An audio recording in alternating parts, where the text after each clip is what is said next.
Yo, what's going on, Dragon Ballers? Welcome back to another deck profile. So after a conversation with Aaron Anthony Abram, for the owner of the Dragon Ball Super discussion group, if you guys don't know who he is, we talked a little bit about how the content direction has been with the Dragon Ball Super community in general, and there's been a lot of meta discussion over the past few weeks. We're coming off of a new format with Super Shenron being banned, and a few events have transpired. So we talked a little bit about this, and we wanted to bring you guys a little bit more of some rogue content, non-meta content. And here, it might sound weird, but I'm here to bring you guys my updated version of Scuffle Time today. So you guys might not think that Scuffle Time is rogue, but to be honest with you guys, ever since Child's Wish has gotten hit, the deck has definitely taken a hit in power for sure. I mean, you're just less flexible all across the board, but the deck is still pretty powerful from what I've built, and I'm a really big fan of it. The other thing too is, like, we didn't really see it take any top cut spots in the events. We really didn't see it perform because it was kind of discovered and created with a very short amount of time before its conception and the banning of Child's Wish. So I also want to shout out Sandy Cater and the Team EXT guys for coming up with this deck. I believe they came up with this deck. That's where I first got the idea from it. I didn't see it until Sandy posted it, so I want to shout them out for that idea. This is not like my original concept, taking Fountain of Spirit and playing it with Goten and Scuffle Time Boo, but I have taken it since the Child's Wish ban, and I think I've came to a point where I'm really happy with the build, and I think it's a really powerful aggro deck. A lot of people in this format are saying aggro is dead, aggro is unplayable. I think that's definitely not true just because of like green, yellow, Broly BR, but I think this is another cool rogue aggro option, and it does have plenty of bad matchups. It has some good matchups, like good matchups, for example, would be yellow Broly Victory Strike. I mean, they just really can't play defense, so a deck like this that goes off turn 3, and this deck does go to the moon on turn 3. This might be one of the highest ceiling decks in the game, to be quite honest, with what you can do on turn 3, and I'll explain that as we get into the deck profile. But then you're gonna have some bad matchups, like Skillless is a bit of a bad matchup. It's kind of reminiscent to like the whole Storm Hercule thing. You can beat them, but you got to really time your stuff correctly, and you really have to go in at the appropriate time. So a very fair aggro deck in my opinion, even though it does take a lot of actions on turn 3. But we'll talk about the deck profile. So Dende, Son Goku, Energy Restored. You guys might not have seen this leader for a long time since AOD was around. With Child's Wish being banned, that deck also took a big hit. But I'll go over what the leader does really quickly. Permanent, you cannot include extra cards with an energy cost of 4 or more in your deck, and this leader cannot attack. So it's a very important thing to memorize. You cannot play World Peace in this deck, which is pretty important. Not important for this deck, but pretty important if you want to go build Dende in your own right. Activate main, burst 2, so mill top 2 cards to your deck, search 2 Dragon Balls. This is really helpful because a lot of times we do want to awaken on turn 2 just to get started, building up our board essentially. But sometimes it's okay to take the slow pluses and just search Dragon Ball every 2 turns to get those extra pluses, because we are an aggro deck. We want to go into our kill turn, which is turn 3, with a lot of combo power. So that's another reason why we place certain cards in the deck we'll talk about. On the flip side, you have your typical Son Goku Energy Restored leader, typical Shenron leader. You either draw 1 card, you can play a blue or black Desire for free if you have the appropriate energy to do so, and his ulti, which actually is what you want to be doing every single turn 3. We actually won't use the other effects very often unless we awaken turn 2, so we're going to use the ulti a lot. You remove 7 Dragon Balls, you untap 2 blue energy, and you draw 2 cards. So that's perfect for what we want to do as a blue aggro deck. So we're going to go into the main deck. So we've got for our Dragon Ball lineup, we've got 6 regular Dragon Balls and 1 Super Dragon Ball. So this is the curve of the deck, kind of exemplified. Turn 1, we do have a lot of turn 1 plays I'll talk about a little bit later, but turn 2, we always want to play Super Dragon Ball because, like I said, we're an aggro deck. We want to build up a hand size, we want to see all our Gotens, and we want to be able to dump our Gotens to the drop area, especially if we're playing in something slower like, for example, Universe 7 Victory Strike. They're not really going to be attacking us, so we're not going to be able to really combo our Gotens to the drop area. So Super Dragon Ball to dig for them and then also get them to the drop is really, really helpful. 2 Dragon Radar. This is one of the turn 1 plays in the deck. If you have it, if you don't have anything else, you can just play it to draw 2, because again, we just want all the combo power in our hand and all the combo pieces in our hand for when we go for game. But it's also good on turn 3 because turn 3 you're going to be playing with like probably 20-25 energy, which is pretty insane. But yeah, on turn 3 this can also dig back for your Fountain of Spirits. Only 2 in the deck because we really don't want to clunk on non-comboable cards. We do have a few in the deck. We're actually running a very little amount, which is really nice. But yeah, Dragon Radar is good for that reason. 2 Crisis Crusher in the main deck because this deck loses super hard to Borgos and Whis. You are untapping a ton of energy in this deck, so we want to make sure that we're not losing to those cards. So we do have 2 in the main deck. Definitely side more if you're going to take this to a best of 3. Now for our overall lineup, we've got 1 Mirror Creator Absorbed and 1 Scientist Fu.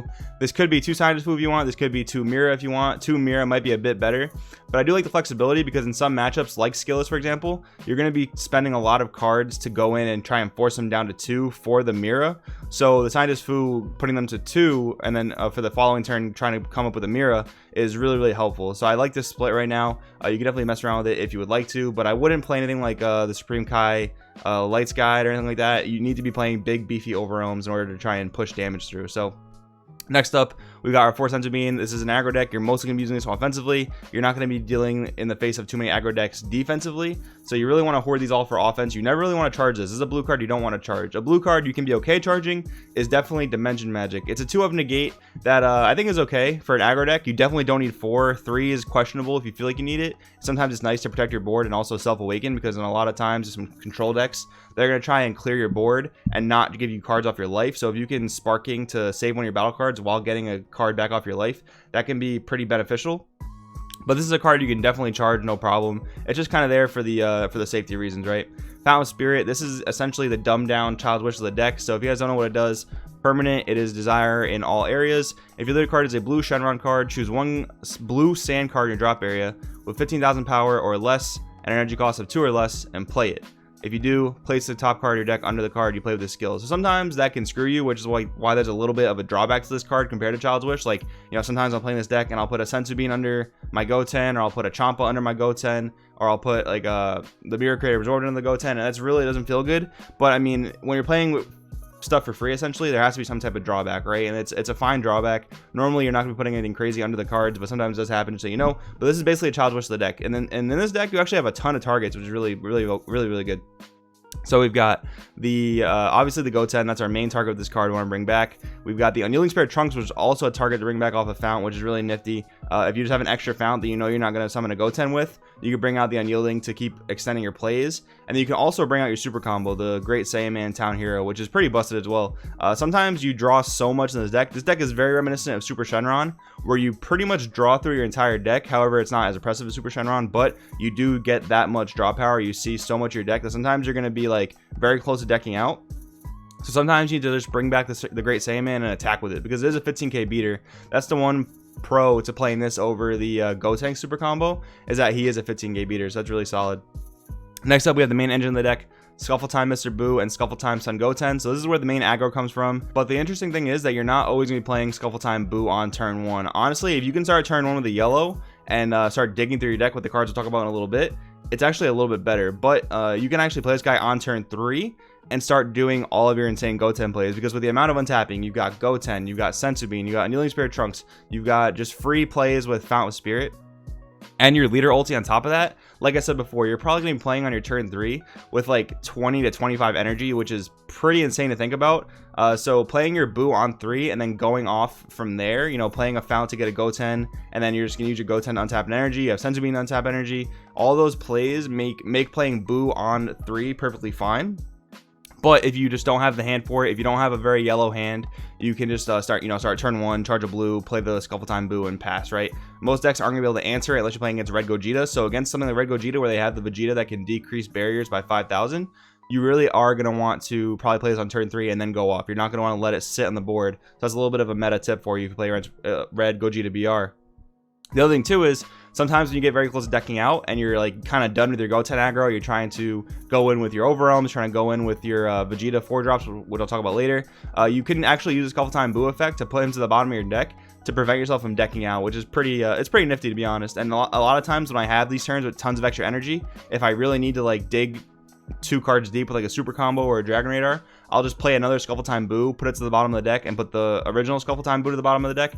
And then I'll be 2 cards deeper in my deck that I know I won't draw, so they're not gonna be super dead cards, but it means I won't deck out, which is really solid. It's really nifty in that sense. Definitely want to sideboard the Danger Journey Bulma in this deck, because Janemba can be a pain for this deck. You do draw so much, you burst yourself, and you see so much of your deck that you definitely want to be sideboarded for Janemba appropriately. Put those Danger Journey Bulmas in the side deck for sure.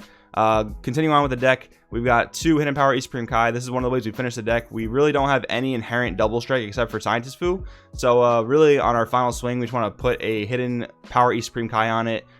Make sure you declare double strike, and then we want to just combo everything as humanly possible into that attack and go for game. Now we'll start with the yellow package. We got the 1 battering laser. This is basically the way we secure games. I should have mentioned before that we only have the 1 battering, the 1 mirror, and the 1 scientist food, because again, we do dig through so much of our deck. It's not super likely that you'll mill them, and by the time you're ready to go for game, you will probably see the 1 battering and the 1 mirror in your hand, which is really powerful. So I think 1 is totally fine. Maybe side a second if you're scared of super defensive decks. Then we have the Dragon Ball Secret Sword Bay as our yellow 1-drop. So like I said before, if you can start your turn 1 charging yellow, it's actually pretty beneficial because you want to just cycle with as many personal ambitions as possible. And again, make sure you're not playing into any Borgoses or Whises that are going to pop your energy for you on tapping. But if you can start turn 1 with the yellow, just go personal ambition, personal ambition, personal ambition, and then play a sorbet on top of that. It'll help you awaken turn 2 a lot of the time. So I think it's really powerful. And like I said, you can just play the Scuffle Time Boo on turn 3. And the last card in the deck is Vegeta, Time to Fight. Now this might be a little bit of a weird one. You guys probably don't know what he does if you aren't just like familiar with the entire card pool. So I'm going to read it to you guys. So Vegeta, Time to Fight is a 4-drop. He is a blocker, 15k, so it's pretty big stats for a blocker. We don't see blockers that big typically. And then permanent, if your opponent has 4 or more cards in rest mode, reduce energy cost of this card in your hand by 3. So he basically becomes a 1-drop 15k beater on most of your turn 3s because your opponent will have made their own plays, or they're going to be tapping cards to play defense basically, whether it's for 10ks, whether it's for negates, things like that.